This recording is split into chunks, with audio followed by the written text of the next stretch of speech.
Hello learners, subscribe the Knowledge Gainers channel and press the bell button for all latest notification. Hello learners, मैं हूँ आपकी अपनी वैष्णवी और स्वागत करती हूँ आपका अपने चैनल नॉलेज गेनर्स में।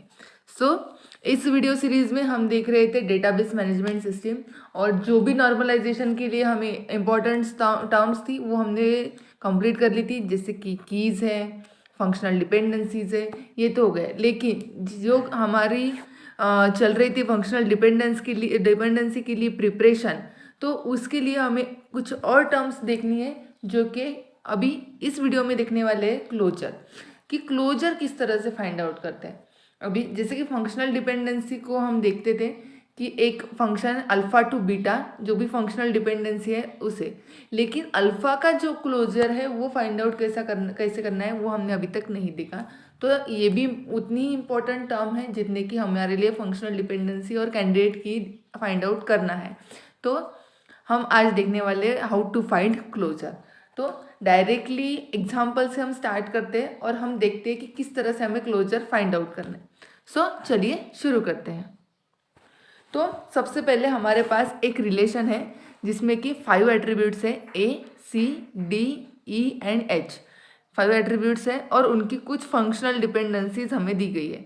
जब भी इस तरह का फंक्शनल डिपेंडेंसी दी है और हमें क्लोजर जब भी फाइंड आउट करना है तो हम सभी टर्म्स के लिए अलग अलग क्लोजर फाइंड आउट करेंगे। अब जब भी क्लोजर फाइंड आउट करते हैं तो वहाँ पे देखते हैं हम कि A2 से जो फंक्शनल डिपेंडेंसी है, एक क्लोजर होता है हमें डायरेक्ट, एक फंक्शनल डिपेंडेंसी हम डायरेक्टली देख सकते हैं और एक ऐसी होती है कि जो हम इनडायरेक्टली फाइंड आउट करते हैं।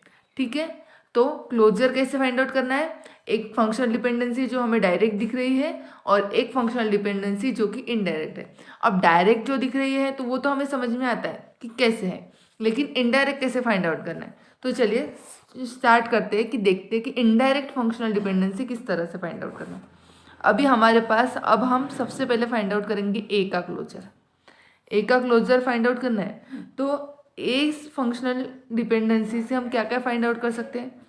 सबसे पहले ए से तो हम ए खुद मिल ही जाएगा, ठीक है। देन हमें डायरेक्टली दिखाई दे रहा है कि ए से हम सी भी फाइंड आउट कर सकते हैं, ठीक है, ए सी। चलिए ये तो हमारी हो गई डायरेक्टली, ए तो हमें मिलता ही है ए की क्लोजर में। देन सी क्योंकि वो डायरेक्टली दिखाई दे रहा है। अब ए सी तो हमने फाइंड आउट कर लिया। अब इनडायरेक्ट फंक्शनल डिपेंडेंसी किस तरह से होगी, जो भी हमें फंक्शनल डिपेंडेंसी मिली है, जो भी हमें क्लोजर मिला है उसके रिगार्डिंग भी अगर हम कुछ फाइंड आउट कर सकते हैं तो उसे भी हम एज अ क्लोजर देख सकते हैं। जैसे कि अभी हमारे पास ए और सी है, ए और सी दोनों मिलकर कुछ फाइंड आउट कर सकते क्या, जी हमें दिखाई दे रहा है ए और सी मिलकर डी फाइंड आउट कर सकते हैं, ठीक है, ए सी और डी, ठीक है। देन हमें क्लोजर मिल गया है ए सी एंड डी। अब ए सी डी ये तीनों मिलकर कुछ और फाइंड आउट कर सकते हैं क्या, ए सी और डी से नहीं, क्योंकि हमारे पास जो भी फंक्शनल डिपेंडेंसी है वो अब तो ई के लिए है। तो ए की क्लोजर हो गया हमारा ए सी और डी, इतना ही हम ए के क्लोजर ए से फाइंड आउट कर सकते हैं, ठीक है। ये था हमारा ए का क्लोजर। अब इसी तरह से हमें देखना है कि सी का क्लोजर किस तरह से फाइंड आउट करना है, ठीक है, सी का क्लोजर। अब अकेले सी से हम क्या फाइंड आउट कर सकते हैं, सी तो सब आएगा ही आएगा, कोई भी क्लोजर हो, जिस भी एट्रीब्यूट का क्लोजर होगा वो खुद तो अपने क्लोजर में आएगा ही आएगा, ठीक है। देन आगे वाले एलिमेंट हम फाइंड आउट, एट्रीब्यूट्स हम फाइंड आउट करते हैं। अब डायरेक्टली सी से कुछ भी फाइंड आउट नहीं होता, डायरेक्टली यहाँ पे कुछ भी हमें दिखाई नहीं दे रहा है कि सी से कुछ फाइंड आउट हो रहा है, ठीक है। लेकिन कुछ सी को अगर किसी से मिला दिया जाए तो फाइंड आउट हो सकता है, लेकिन हमारे पास सी के साथ कुछ भी नहीं है तो सी का क्लोजर हो जाएगा सी। सी सिर्फ सी को ही फाइंड आउट कर सकता है, किसी और को नहीं, ठीक है। ए का क्लोजर हो गया हमारा, सी का हो गया। अभी किसका देखना है, डी का। डी का क्लोजर हम देखते हैं फाइंड आउट किस तरह से करना है। तो डी के क्लोजर फाइंड आउट करने के लिए हमें रहता है कि डी से क्या क्या हमें फंक्शनल डिपेंडेंसी दी है, हमारे यहाँ पे डी तो आएगा ही है।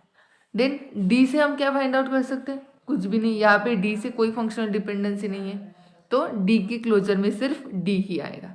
देन ई, अब ई का क्लोजर फाइंड आउट करना है हमें, ठीक है। ई के क्लोजर में ई तो आएगा ही आएगा, ठीक है।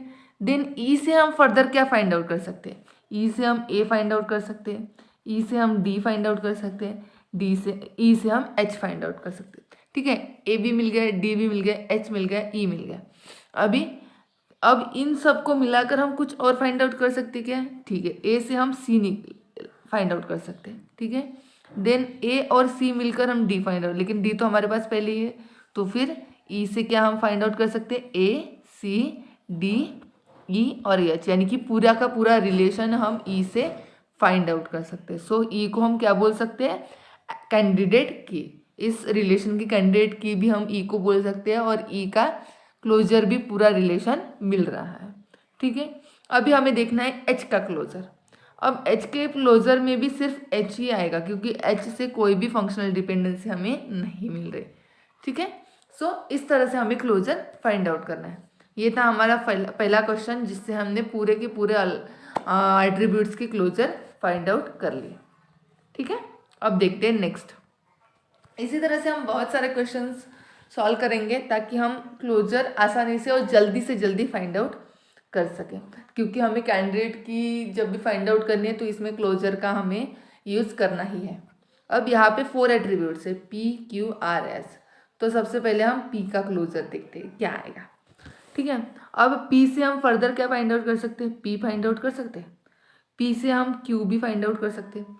अब पी और क्यू मिलकर क्या फाइंड आउट कर सकते हैं, क्यू से हमें आर मिल सकता है, ठीक है, और आर से एस मिल सकता है, ठीक है। पी का क्लोजर पूरा का पूरा रिलेशन आ गया, यानी कि पी हमारी क्या हो जाएगी, कैंडिडेट की। तो पी का क्लोजर हमारे पास आ गया, पी क्यू आर और एस। अब देखते हैं क्यू का क्लोजर क्या आएगा, ठीक है। क्यू से हम फर्दर क्या फाइंड आउट कर सकते हैं, क्यू। देन क्यू से हम क्या फाइंड आउट कर सकते हैं, आर, आर से एस, ठीक है। देन यस से और कुछ फाइंड आउट कर सकते हैं क्या, नहीं।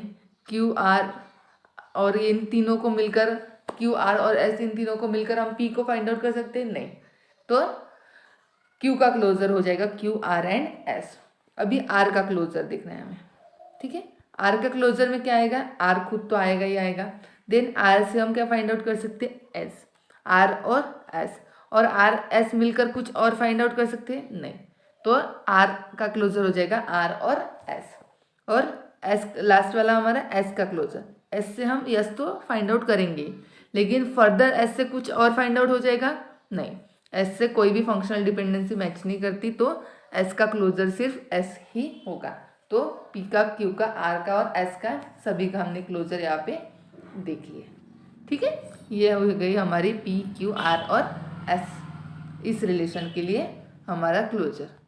देन नेक्स्ट है हमारे पास रिलेशन ए बी और सी, ठीक है। हम ज़्यादा से ज़्यादा क्वेश्चन सॉल्व करने की कोशिश करेंगे, ताकि हमें अच्छे से ये वाला कंसेप्ट जो है वो क्लियर हो जाए, और हम जल्द से जल्द ये वाले क्वेश्चन सॉल्व कर लें, ठीक है। अभी हमारे पास है रिलेशन ए बी और सी, ठीक है।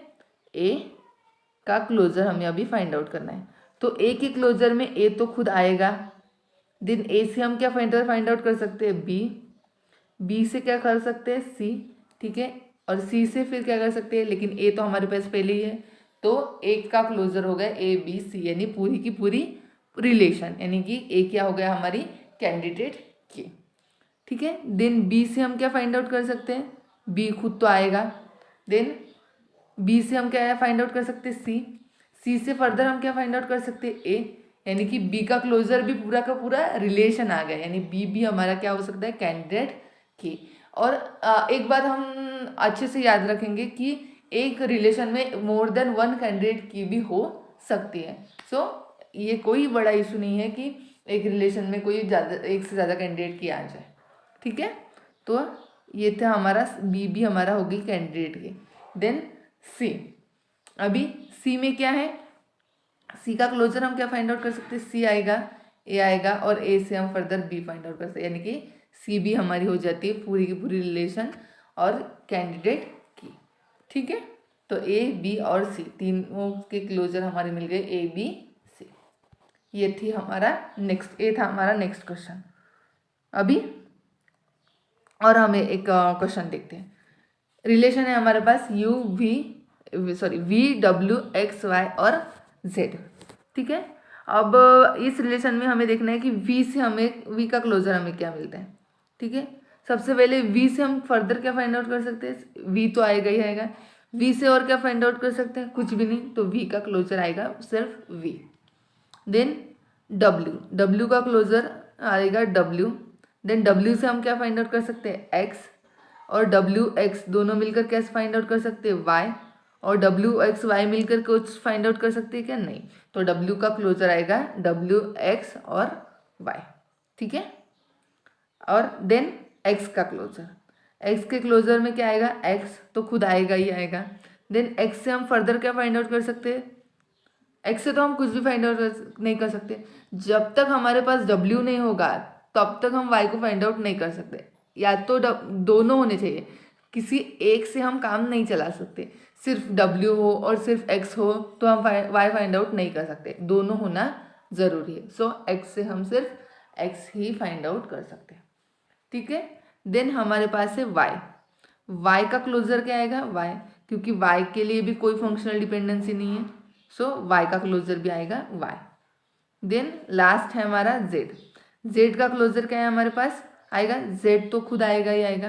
देन डब्ल्यू भी आएगा, देन सबसे पहले अभी जेड का क्लोजर है तो जेड के क्लोजर में जेड आएगा, डब्ल्यू और वाई भी आएगा क्योंकि हमें डायरेक्टली फंक्शनल डिपेंडेंसी दी है। देन वी भी आएगा क्योंकि डायरेक्टली दी है। अब जेड डब्ल्यू वाई और वी, जेड डब्ल्यू वाई और वी से हम एक्स फाइंड आउट कर सकते हैं, डब्ल्यू से हम एक्स फाइंड आउट कर सकते हैं। सो जेड हो गया हमारा, जेड की फंक्शनल डिपेंडेंसी हो गई जेड डब्ल्यू वाई वी और एक्स, यानी कि जेड हो गई हमारी कैंडिडेट की। सो इस तरह से फंक्शनल डिपेंडेंसी के थ्रू हम क्लोजर फाइंड आउट कर सकते हैं। ठीक है, ये था हमारा हाउ टू फाइंड क्लोजर वाला लेक्चर, जिसमें हमने ज़्यादा से ज़्यादा क्वेश्चंस पे प्रैक्टिस की है और देखे हैं कि किस तरह से हमें क्लोजर फाइंड आउट करना है। ठीक है, अब नेक्स्ट क्वेश्चन है हमारा। अभी हमारे पास है relation P Q R S. P की फंक्शनल डिपेंडेंसी है क्यू टू आर, आर की फंक्शनल डिपेंडेंसी है यस। अभी ये क्वेश्चन है आपके लिए होमवर्क। अभी इस क्वेश्चन को आप अच्छे से सॉल्व कीजिए और मुझे कमेंट में बताइए कि इसके पी का, क्यू का, आर का और एस की क्लोजर क्या आएगा। तो चलिए मिलते हैं जल्द ही अपने नए लेक्चर के साथ, जिसमें हम देखने वाले हैं नेक्स्ट टर्म जो कि रिलेटेड होगी नॉर्मलाइजेशन के। तो thank you, keep watching, keep learning.